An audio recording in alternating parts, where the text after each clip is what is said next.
السلام علیکم ورحمۃ اللہ وبرکاتہ۔ اللہ تعالیٰ آپ سب کو خوش رکھے اور سلامت رکھے، اور ہمارے اس یوٹیوب چینل سعد احمد 313 میں آپ سب کا خیر مقدم ہے۔ جیسے کہ آپ سبھی جانتے ہیں،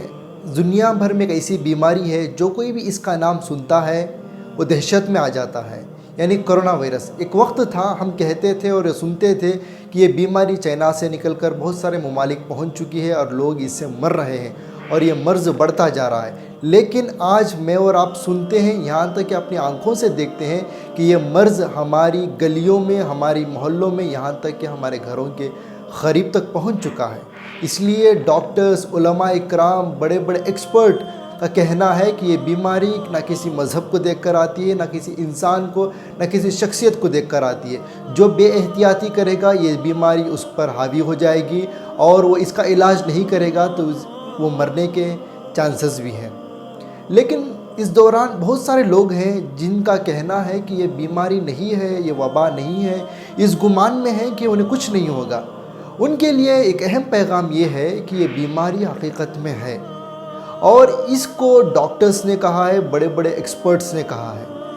کچھ لوگ ہیں جو ماننے کے لیے تیار ہی نہیں ہے کہ یہ بیماری نہیں ہے، اس بیماری سے کچھ ہوگا بھی نہیں اور احتیاط بھی نہیں کر رہے ہیں۔ بس حکومت کے کچھ دباؤ میں ماسک پہن لیتے ہیں، سینیٹائزر کا کہیں نہ کہیں کسی جگہ پر استعمال کر لیتے ہیں، اور حکومت کے ڈر سے کہیں نہ کہیں سوشل ڈسٹینس کر لیتے ہیں۔ لیکن جہاں پر حکومت کی نگرانی نہیں ہوتی، وہ نہ ہی وہاں پر نہ وہ ماسک پہنتے ہیں، نہ وہ سوشل ڈسٹینس کرتے ہیں، وہ جو چاہے اپنی مرضی سے کرتے ہیں، کیونکہ ان کا یقین یہ ہے کہ یہ بیماری انہیں نہیں آئے گی۔ یا کم سے کم ان لوگوں کے لیے میرا پیغام ہے جو علماء کی بات کو مانتے ہیں، اور مسلمان ڈاکٹرز جو ہیں، جو معتبر ڈاکٹرز جنہیں دیندار ڈاکٹر کہا جاتا ہے، ایسی ڈاکٹرز کی کہیں نہ کہیں وہ بات مانیں گے تو انشاءاللہ وہ عمل کرنے والے بن جائیں گے، کیونکہ یہ بیماری حقیقت ہے۔ یاد رکھیں، آپ بے احتیاطی رہیں گے اور بے احتیاط رہیں گے، احتیاطی تدابیر کو استعمال نہیں کریں گے، سوشل ڈسٹینسنگ، سینیٹائزر یعنی پاکی صفائی کا استعمال اور ماسک کا استعمال نہیں کریں گے، اس بیماری میں مبتلا ہو جائیں گے، تب جا کر افسوس کرنا یہ بے خوفی ہے۔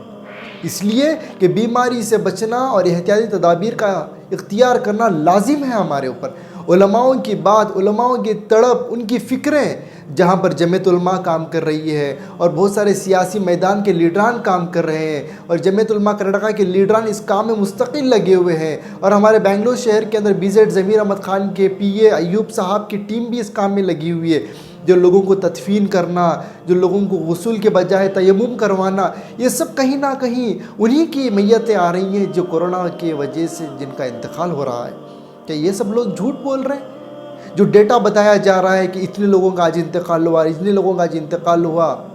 یہ سب جھوٹ ہے۔ ہماری سمجھ کے اوپر، ہماری سوچ کے اوپر ایک ایسا بادل آ گیا ہے، ایک ایسا چادر آ گیا ہے، ایک ایسا پردہ آ گیا ہے جو ہم سمجھ نہیں پا رہے ہیں، اور اس احتیاط کرنے کی بجائے ہم اپنی منمانی زندگی کرتے جا رہے ہیں۔ یاد رکھیں، آپ اگر اپنی جان کی حفاظت کریں گے تو کہیں نہ کہیں آپ ہماری بھی جان کی حفاظت کر رہے ہیں، کیونکہ آپ اس کے لپیٹے میں آئیں گے تو بہت بڑا طبقہ آپ سے جو ملتا ہے، آپ سے جو ملنا جلنا رکھتا ہے، وہ بھی اس کے لپیٹے میں آ سکتا ہے۔ یاد رکھیں، اگر خدا نہ کرے آپ کی اس چیز سے، اس مرض سے موت آ جائے تو حکومت کے لیے، اخبار کے لیے، نیوز کے لیے یہ گنتی ہے، لیکن آپ اپنے گھر کے لیے یہ ایک زندگی ہے۔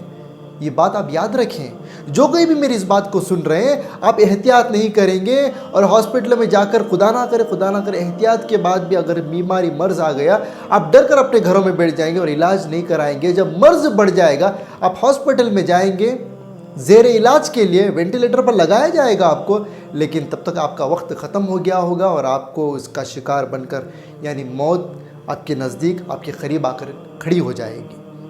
تو میں دوبارہ عرض کرنا چاہتا ہوں، اگر خدا نخواستہ آپ بے احتیاطی کر کر اس کے لپیٹے میں آ گئے تو آپ بہت ساروں کو اس کے لپیٹے میں لے جا سکتے ہیں، اور اگر خدا نخواستہ آپ کی موت اس میں آ جائے تو حکومت کے لیے،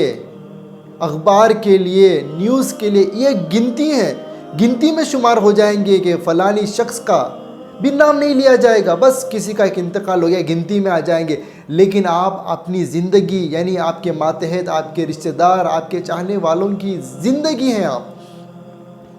ان کے لیے زندگی ختم ہو جائیں گے آپ۔ تو بہرحال آپ ان سب چیزوں پر عمل کریں، یا کم سے کم میری ان باتوں کا اگر آپ کو یقین نہیں ہے تو میری اس کلپ کے اندر بہت سارے علماء کی، ڈاکٹرز کی، ایکسپرٹس کی باتیں ایک مرتبہ ضرور اپنا وقت نکال کریں. یہ ڈاکٹرز اور یہ علماء اکرام کیا میدان میں کام کریں اور کیا بتا رہے ہیں، یہ ایک مرتبہ آپ ان ساری چیزوں کو سن لیں. ہندوستان کے حالات دن بدن بد سے بدتر ہوتے جا رہے ہیں. خاص طور پر عالمی وبا کرونا وائرس، جس کے متعلق ساری دنیا انتہا درجے پر پریشان ہے. ایک عام میت کو دفن کرنا اسے لوگ تھک جاتے ہیں، اور یہ کووڈ کیس ہے، پوری کٹ پہن کر جانا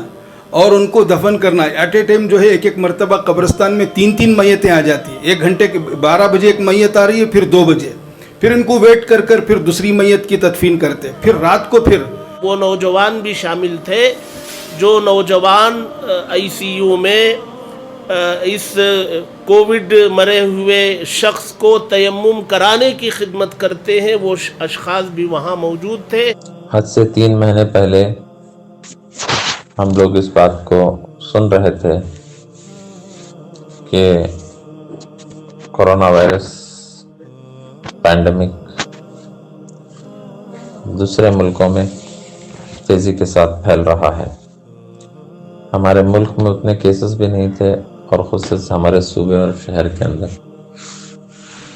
ایسے کیسز نہیں تھے، تو ایک امکانی بات نظر آ رہی تھی. لیکن اب چونکہ یہ بیماری ہمارے شہر میں اور ہماری گلیوں میں اور ہماری دہلیز تک پہنچ چکی ہے، جو ڈاکٹرز اپنا درد پیش کر رہے ہیں، بنگلور کے تقریباً 20 ڈاکٹرز نے مجھے فون کر کے بتایا، مولانا بمبے کی حالت اتنی خراب ہو گئی ہے کہ وہاں بیمار کو ہاسپٹل میں لینے کے لیے تیار نہیں ہے. میں ڈاکٹر تنویر اگین. آپ حضرات جیسے جانتے ہیں کرونا وائرس کی وجہ سے کافی پریشانی ہم سب کو ہو رہی ہے. پہلے بھی آپ کے سامنے بات کر چکا ہوں کہ احتیاطی تدابیر کی کتنا ضرورت ہے، اور احتیاط برتیں گے اور بیماری سے بچیں گے تو انشاءاللہ اس کی وجہ سے بہت ساری آگے چل کے مصیبتیں اٹھانے سے ہم سب کی حفاظت ہو جائے گی. آپ سب جانتے ہیں کہ آج کل ہمارا ملک اور پوری دنیا ایک بہت شدید بحران اور سنکٹ میں مبتلا ہے. کرونا کی وجہ سے جو حالات پوری دنیا میں چل رہے ہیں، اے اللہ آپ دیکھ رہے ہیں کہ لاکھوں کی تعداد میں ڈاکٹرز، نرسیں، پیرامیڈیکل اسٹاف کے لوگ، پولیس کے افسران، پولیس کے ہمارے بھائی اور بہنیں، بیٹیاں، پولیس کے جوان اور نہ جانے کس ڈپارٹمنٹ کے لوگ اس وقت انتھک محنت کر رہے ہیں دیش کو اس مصیبت سے نکالنے کے لیے، دیش واسیوں کو اس مصیبت سے بچانے کے لیے. اے اللہ ان سب کو ہم سب کی طرف سے بہترین انعام عطا فرما. سبحان اللہ والحمد للہ.